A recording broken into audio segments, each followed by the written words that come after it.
Welcome to New Mexico Black Rifle Operators Union. I'm your host, Sean. It's been a long time since I got behind the mic and started putting out something. I'll try to do better this 2024. As far as 2023, what did I see happening is we're going to be winning a lot in the 2A. In 2024, you're seeing the left strike back. And what I mean by that is, let's start with New Mexico. So New Mexico session started, or will start tomorrow. They will not be able to post anything up for consideration. It's a short session, thankfully. However, our governor has already talked about public safety and the need for a possible special session because she doesn't believe, rightly so, that they're going to have enough time to do anything but budgetary things during this session. That means that her priority, which is the same as Gavin Newsom's, is public disarmament. There is no way around that. She's already tried to do that in Albuquerque or Bernalillo County. She's pushing hard with like New Mexico for gun safety, or the people that did the unjust or the attempt to buy guns back that our sheriff in San Juan County is going after, and rightly so. Because they illegally destroyed firearms or illegally transferred firearms and then tried to say that they rightfully destroyed said firearms, but by the letter of the law, they did not do that. Instead, they took them to partially cut up weapons to a school so that they could be made into art pieces. Our governor stands behind this type of thing, but she's not willing to look at the overall problem. If you look at what's going on in New Mexico, if you look at all the places that are having real violence issues, it has to do with economic issues more so than anything. People that have jobs tend to not want to do this type of violent act type thing. They have other options. If they're being paid well enough, they don't do this stuff. New Mexico, ranking in the lowest tier for jobs and job growth and growth in general, we're seeing an outflow of people just like California is, rather than seeing an influx of people coming into New Mexico where there should be, economic growth and economic opportunity. So what do I see in 2024 that that the left is going to try to do towards the 2A? First, they're going to try to do the safe spaces type stuff that we've seen in New Mexico, California, and New York. What that means is that in New York, we had a win before the holidays, and it kind of got rescinded. They basically, and I spoke about it on this podcast, where they actually were going to allow people to carry guns in public places. Well, a 3-judge panel came back and reversed that, and now they're basically going back on what Gavin Newsom already signed into law. It's called SB 2 in California, and it's a safer, Safe Spaces Act, basically. So what this means, what a Safe Spaces Act is that if you are in a public space, such as a playground, a parking garage, anything that is city or state owned, basically, you are not allowed to carry there, because these are deemed safe spaces, and you're prohibited. So what they've done is basically turn them into gun-free zones like they did for schools. And we've seen how well that works out, because if you notice, there's a lot of school shootings, or there has been more school shootings, and we're really not addressing that by hardening schools. Instead, we're looking at more gun laws, because more gun laws seem to affect crime so well. If you look at the statistics, that is counterproductive. In fact, what you notice is that as 2A laws, pro-2A laws, such as constitutional carry and concealed carry go up, rates of those items go up, you see crime rates fall. That's because it's simple. Criminals are afraid of being shot, because and rightfully so, if the wolf is going after a lamb and the lamb actually has a gun or has a means to defend themselves, this dramatically changes the math behind the situation. the left doesn't like to agree with this. They only see one answer here, and that is to totally disarm the world. But if you've seen what's happened in the rest of the world, anywhere that has been totally disarmed usually ends up in a place of chaos. Look at Venezuela. Venezuela had their 2A rights revoked from them, and now they're still trying to fight Maduro to get their country back. They have sky-high inflation, all because of leftist policies and, democratic policies that the Democrats are actually trying to do in the United States. So what do I see in addition to the safe spaces stuff? They're going to go after gun types, devices. What I mean by this is they're going to go after, if you look at Martin Heinrich's bill, another New Mexican, they're going after gas-operated guns. Because they know that the assault weapons moniker has been bastardized enough that the American people have stood up and said, no, you're not getting rid of the AR-15 or the Kalashnikov or any of the black rifles. We kind of like them. They're kind of useful, and they kind of protect us and keep us protected from you tyrannical bastards. They've started looking at this another way, that they can ban by defining the function of a gun. So what they're doing is they're using technicalities to go after the 2A. You're also going to see them go after ammunition supplies and ammunition, period. You're seeing the prices. They're going to try to tax it. They're going to try to license you for everything. I still think we're winning, because what's going to happen and what is already in process from 2023 is these cases are going to make it to the Supreme Court. And once they make it to the Supreme Court, using the Bruen and the Heller decisions, there is no way that these stand up to constitutional muster, because there is no way that they relate to, specifically the Heller decision, to anything that was had a historical precedent. Saying that a device is dangerous, unusually dangerous, like they're doing in Illinois, like they're doing in California, Washington, when they're defining that as an AR-15, as being an unusually destructive or unusually dangerous weapon. They're not applying the law. They're using semantics, and they're using language to try to defeat the 2A. But the outright logistical or logical arguments, and the logistical arguments actually, are going to defeat them. Because if you look at the AR-15 in a historical context, the AR-15 is nothing different than the Brown Bess of the modern age. The Brown Bess, if you don't know, and I've talked about it on this podcast, was the first assault weapon in the 1700s. It was the gun, the military gun of its era. The AR-15 is a civilian design gun that was never meant and is still not in military circulation. Despite what the left likes to say, the AR-15 is simply just a modern rifle. The M16 was designed off of parts of the AR-15.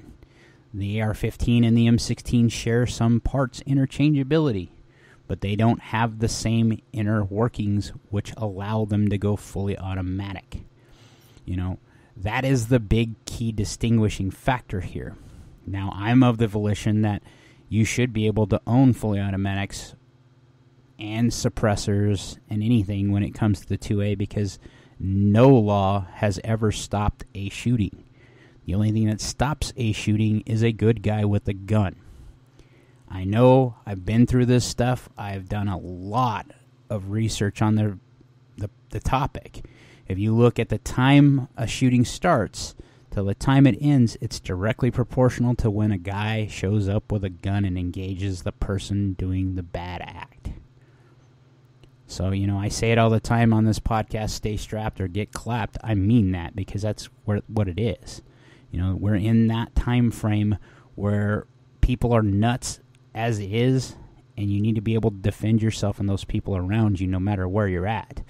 So these laws where they're going after you in any safe, quote-unquote, safe space, they don't have enough people to police those safe spaces.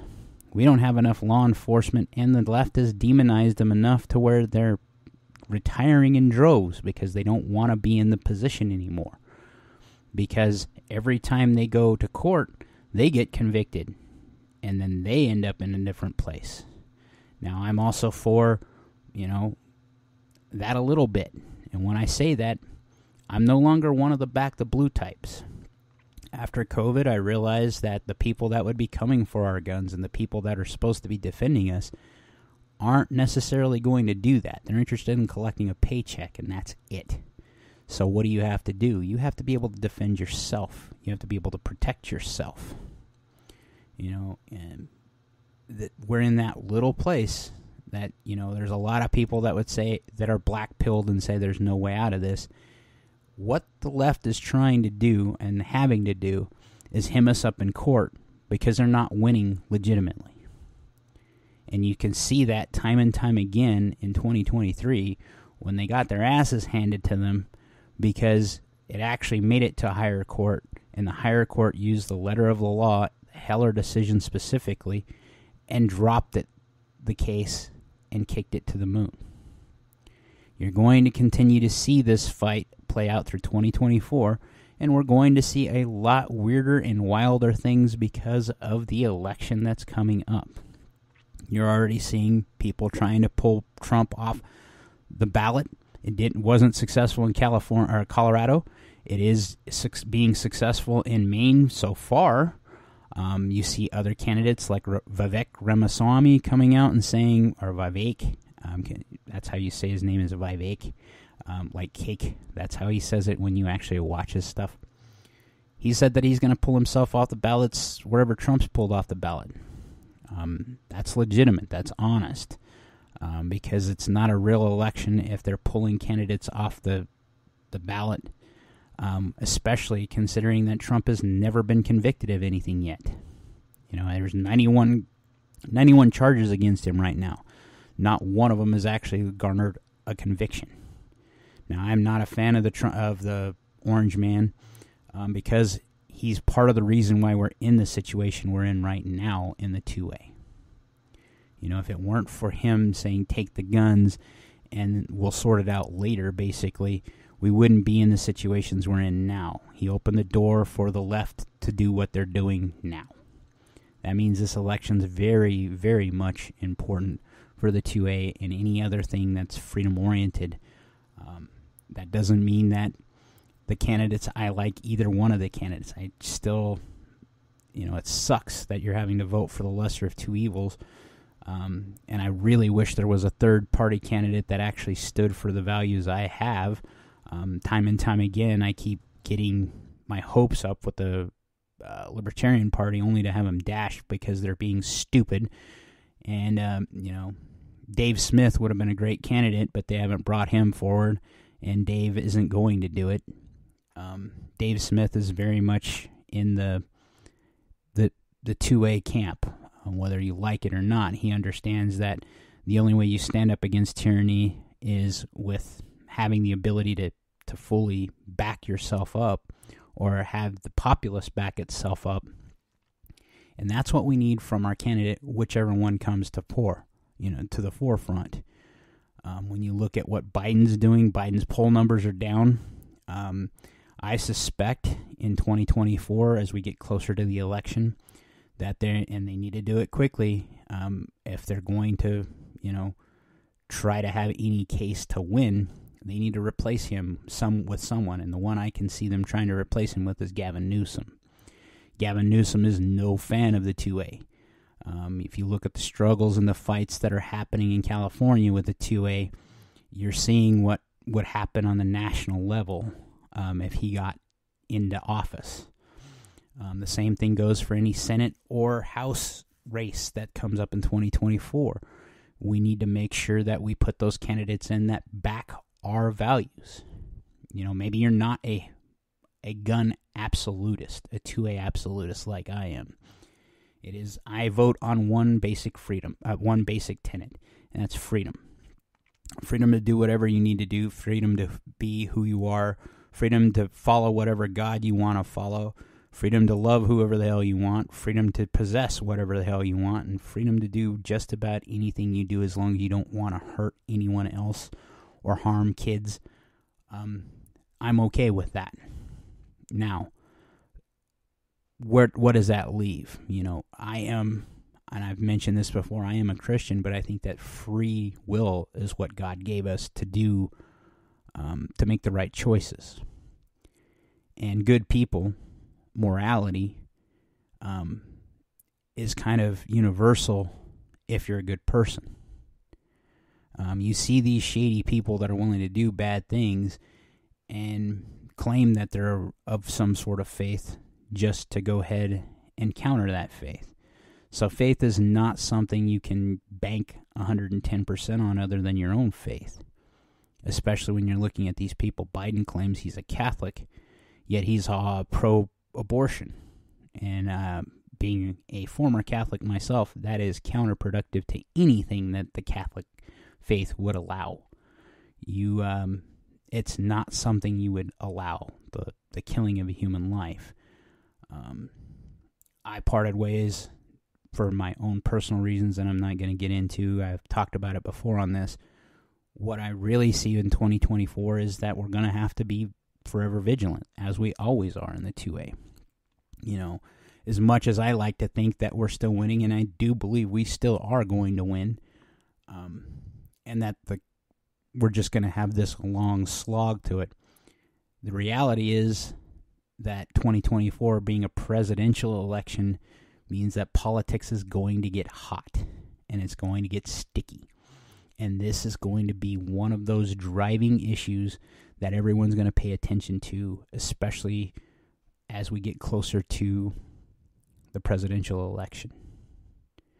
On a sadder note, Gaston Glock, the founder of the Glock platform, the Glock pistol, he passed away.